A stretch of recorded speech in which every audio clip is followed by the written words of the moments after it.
Hey everyone, welcome back to The Explainer. Today, we're embarking on a rapid-fire exploration of the sociological and psychological mechanics behind why people actually start businesses. And spoiler alert, it is not always just so they can buy a yacht.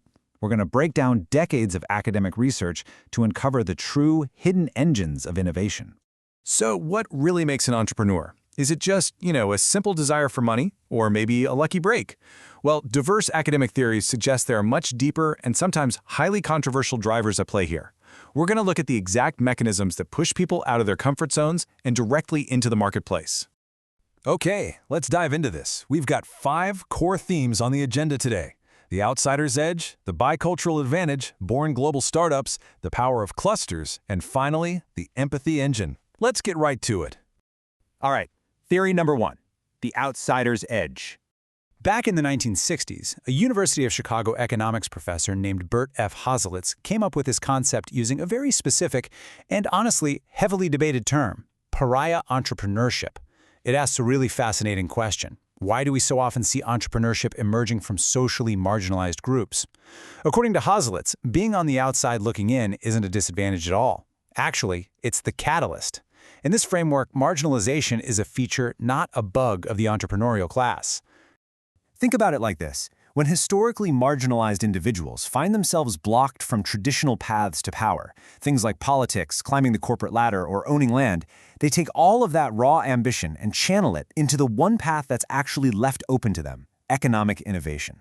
Now, Hoselitz's original theory leaned on some pretty subjective ideas about cultural development, which is exactly why it's considered quite controversial today. But modern scholars, they've reinterpreted this neutrally. Today, we focus on cognitive diversity. When entrepreneurs migrate, they bring totally different routines, efficiency methods, and heuristics from their home countries. And when they apply those fresh routines in a new, resource-rich host country, boom, it's a massive competitive advantage. Moving right along to theory number 2, the bicultural advantage. Now, what's really interesting here is something grounded in 1980s biculturalism theory. Researchers, like El-Shamari, point out what they call a stage-based effect regarding a founder's cognitive flexibility. Being exposed to 2 distinct cultures gives founders this incredible mental agility, but it's kind of a mixed blessing, depending on how mature the venture is. In the early stages, it's a huge discovery advantage. But as you get to the late stages, well, it can actually turn into a serious execution challenge. Let's look at how this plays out in practice. Panda Express is your classic early-stage win. Andrew Cheung absolutely nailed it by using his bicultural background to pull off a perfect cross-cultural arbitrage. He spotted a massive gap that traditional, monocultural fast food chains completely missed. He engineered authentic Chinese flavor profiles, but adapted them for the rapid assembly, grab-and-go convenience of American shopping malls. Brilliant, right? But then, look at the late-stage struggle of Didi Chuxing. When the Chinese ride-hailing giant tried to expand globally, their bicultural executives were amazing at spotting the market opportunities, but they really lacked the deep, decades-old domestic political networks and local lobbying power you need to fight those brutal ground-level compliance wars. We can actually take this a step further by looking at cultural distance. The general rule is, the wider the gap between the 2 cultures, the bigger the potential opportunity. Take Duolingo, for example. Founder Luis Fanon capitalized on the massive economic and technological distance between his home country of Guatemala and the United States. If he had been navigating 2 super similar countries, his big insight might have been pretty minor. But his intimate, first-hand awareness of the real barriers to learning English in the developing world, combined with access to top-tier American machine learning, that created this immense knowledge asymmetry, allowing him to build a globally disruptive platform. So the big takeaway for you here? Your unique background isn't some hurdle to overcome. It might literally be your ultimate competitive moat. Okay, let's hit theory number 3, born global startups. So what happens when founders decide to just completely bypass their domestic markets entirely? The traditional business model always said, grow big at home first, learn the ropes through trial and error, and then very slowly start exporting. But Knight and Cavassil's born global theory totally threw that old playbook out the window.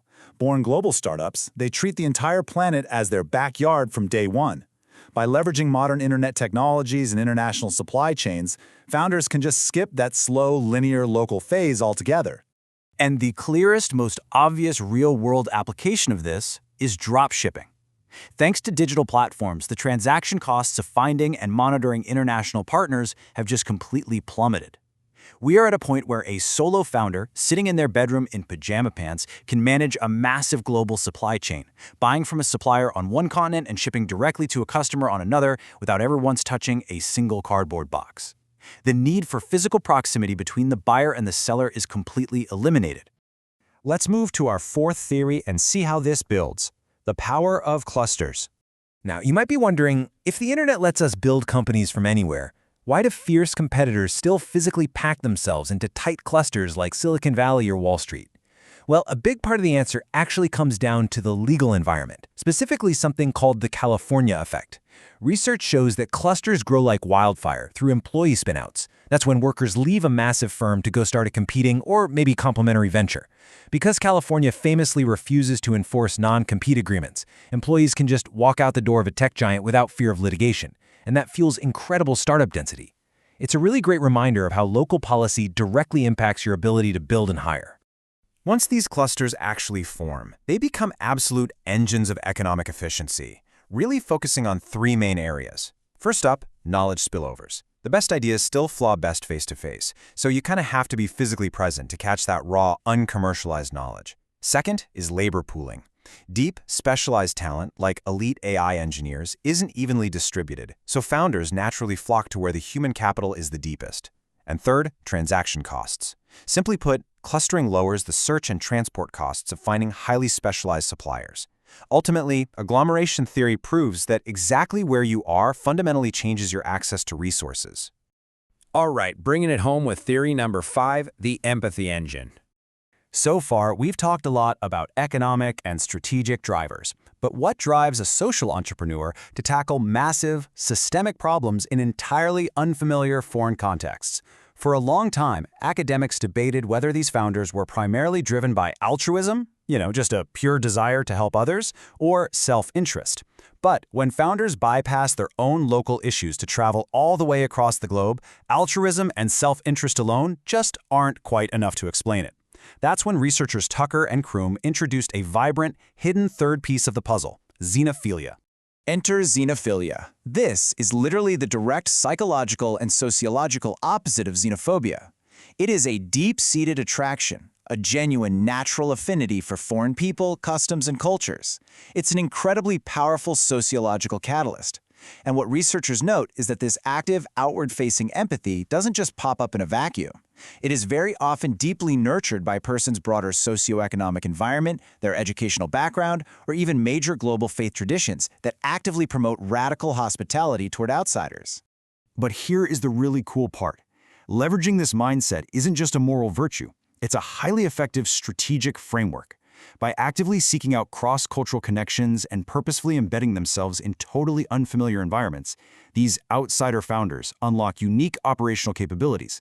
They use their xenophilic mindset to build deep cultural bridges, mobilize global resources, and successfully navigate institutional voids, basically the invisible barriers, that local founders might just be way too deeply entrenched to even see, let alone solve. So the crucial point is this. Entrepreneurship is almost never just about having a good idea and a desire for profit. It's like a giant puzzle. Whether it's the sheer grit of the marginalized outsider, the cognitive arbitrage of the bicultural founder, the digital leverage of the born global startup, the localized efficiency of the cluster, or the profound empathy of the xenophile, the underlying mechanics of venture creation are incredibly deep and diverse. So I'll leave you with this. Which of these theoretical drivers actually fuels your entrepreneurial ambition? Take a moment. Think about what really pushes you to build. Thanks so much for joining me on this explainer, and keep exploring.